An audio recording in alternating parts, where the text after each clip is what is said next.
My fight is going to be either boxing or Muay Thai. I'm waiting to hear back, which is retarded because I've literally hardly trained Muay Thai this year. So if I get a really good kicker, I'm kind of fucked. But I've got lethal hands, so...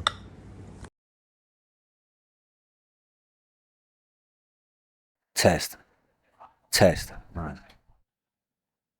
All right, we're watching my fight from the other night.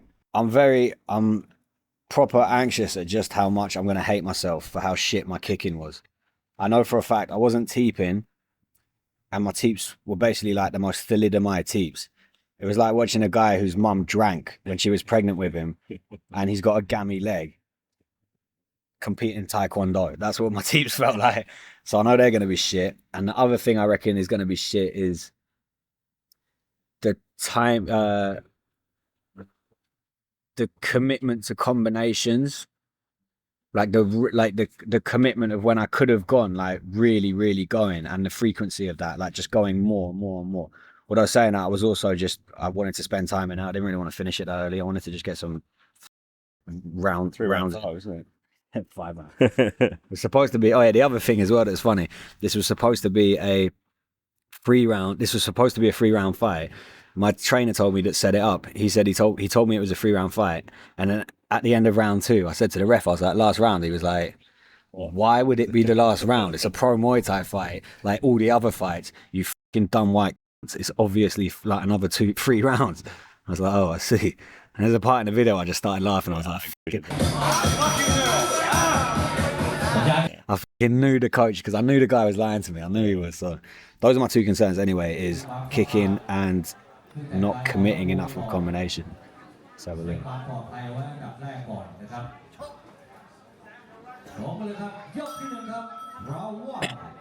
and keeping my hands up as well.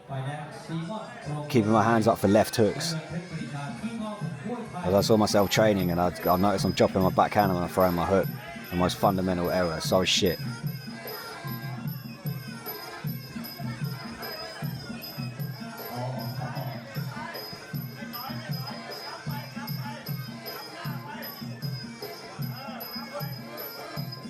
This is all nice. All I'm doing here is just seeing what he's got.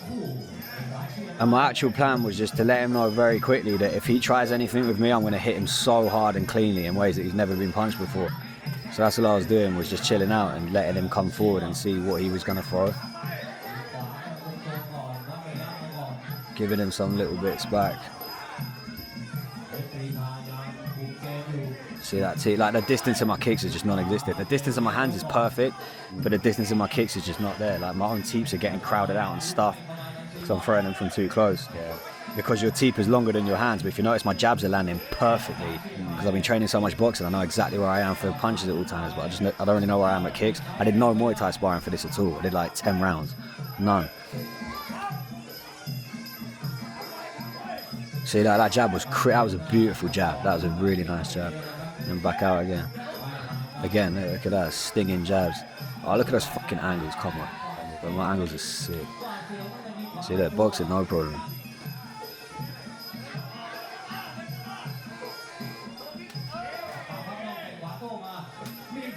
I got a shout out to Arjan Pipa, so Sanchez coach from Morocco. This style, the way that I was low kicking and getting in and out and just picking at his legs, exactly what Pipa told me to do, and it works so well.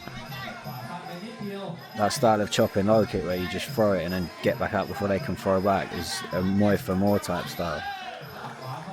Versus just taking it and returning it and taking it and returning it.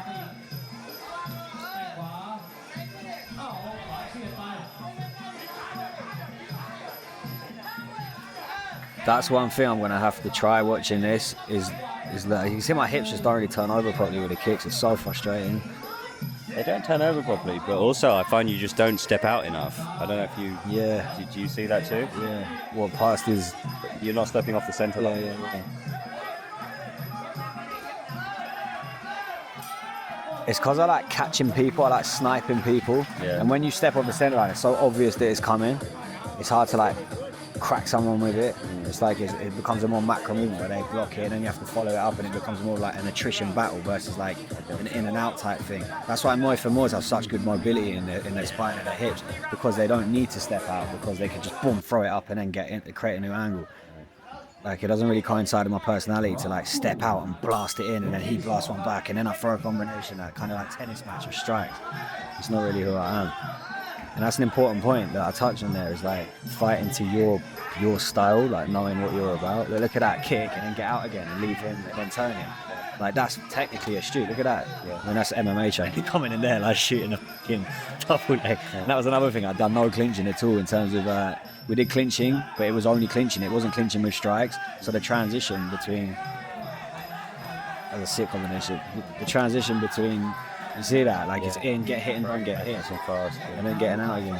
The transition between striking and then keeping that isometric contraction into the clinch. I wasn't ready for it, which is why I was like gassing out. And there's such thing as timing in the clinch as well. You need to be able to time. Like, you need to time the pummel, time the pull, like time the movement of the hands. Wait, that wobbling thing, man, he rocked him with that and then threw the shittest teeth ever and let him recover. See what I mean? But that backhand just dropping with the lead hook. It's pissing me off. Chins up a little bit. I had a sip up of that. You see there, so like with that clinch, there's no timing with the movement and my footwork. I'm just like here holding it and just trying to remember what to do. It's pretty rusty. So that boxing's fine. And this is why I took this fight. I was like, I know my hands are going to be so much better. That was a good knee. That knee landed. I remember that knee. I was feeling it a bit here. Second round, I was like, well, why the fuck am I this tight? And it was because of the clinch. Yeah. Because in boxing, the thing is, in boxing, you know when you're about to clinch, you can afford to take time off. That is sick fight IQ. That is sick. To be able to catch someone with a massive uppercut upstairs. Oh, look at that switch as well. Throw him, boom. Catch him upstairs and then go to the body. Like, caught him upstairs, he's walking up here and then have the awareness to just smash the body like that. And then trip him, come on. Superman low kick. Oh, mate, I'm so slick. And just get back down and knocked down.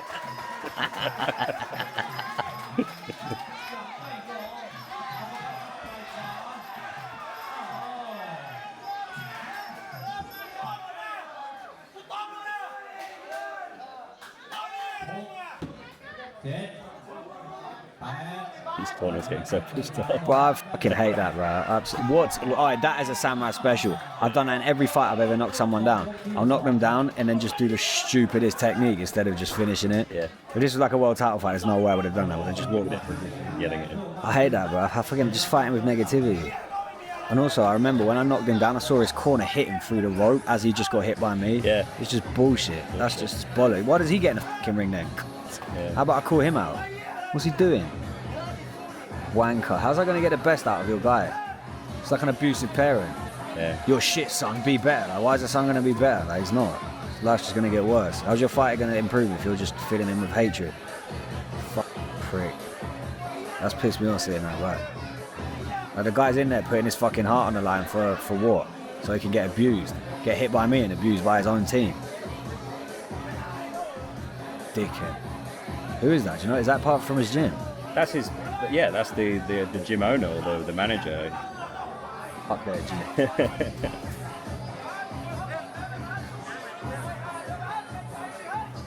King Muay Thai, Mahin. That's the announcer. He also had money on him. That's the announcer. Funny. So I had the whole stadium again. And Bruce Buffer there. That is so good. The buffer of white hair. Look at him. That's amazing. That's amazing. And what I found was interesting is that I did the wire crew, I was smiling at everyone in the crowd and everyone cheering for him. Yeah. So I don't know whether the MC just magnetically, fucking telepathically commanded everyone to support him. If you notice, every time I got punched, everyone went nuts. Yeah. Every time I'd landed anything on him, no one made any noise. Oh. No, you're not noticing it. Yeah. You can see it, like no one makes any noise anytime I pull something off. You're the outsider. I was the outsider entirely. I think they just wanted to see an authentic Thai just beat up a foreigner. Maybe, yeah. Come on, Sam, you got this.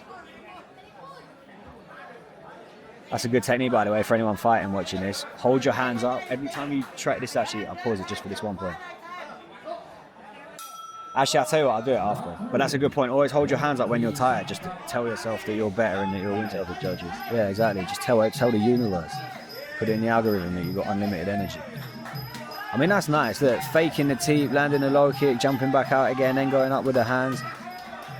if only my hip mobility was good enough. I've literally thrown 3 roundhouses that would have been knockouts if they went above his shoulder. Just couldn't get my leg high enough. You can pause this. I'll put a screenshot in where you can see my foot land at the shoulder as his hands down here. So if it could have just gone higher, it would have been a fucking clean head kick.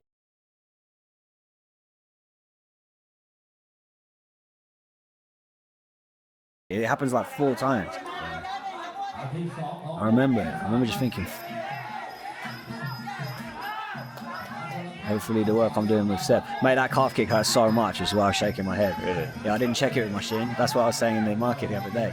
He caught me with a calf kick, and I was like, nah, mate, it didn't hurt. And that's why I couldn't walk yesterday. It was because of that moment where I'm shaking my head, trying to pretend that it didn't. He caught me a few times with that, actually. He caught my kick and then banged me back. Oh, that's where I won, innit? Yeah, so what I did there is, I'm actually not too unhappy with this, to be honest. It's not actually that bad for a first fight in a long time with basically no Muay Thai training or coaching. I've had no one give me advice or nothing. I'm just kind of making it up. Another Samraz spin, boom, finish. I love doing that though, just rocking him and then just throwing mad shit for the sake of it. So inefficient.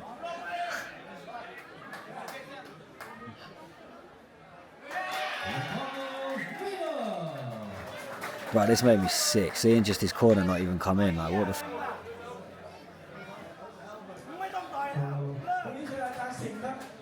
that guy's a waste, man, on every level. Well, you're trying to let your guy get knocked down, you're not going to help him out, you're going to shout abuse at him. What the fuck, like, this guy's life must just be dead, like, his life must be the most traumatized shit experience. Knowing that he's got to get in a ring, fight a guy like me, and then just what? Get abused for it from the own people that you're supposed to be fighting for. I bet Watt told them you're shit. He probably said, yeah, there's this fight coming from Bangkok, he's a fucking tomato can. Why he's had to come down to fight him. You can bet your fucking month's pay on him. Against him, rather. Yeah, it's pretty well done, yeah. That's me blowing kisses to the Russian girl. I saw a blonde chick in the audience. I was trying to like blow kisses at her. And she was next to her man as well. I saw her next to her man. I was like, what the fuck are you gonna do? I love doing that so much. You knock a guy out and then you flirt with a girl in the crowd who's with her man. It's the most G shit.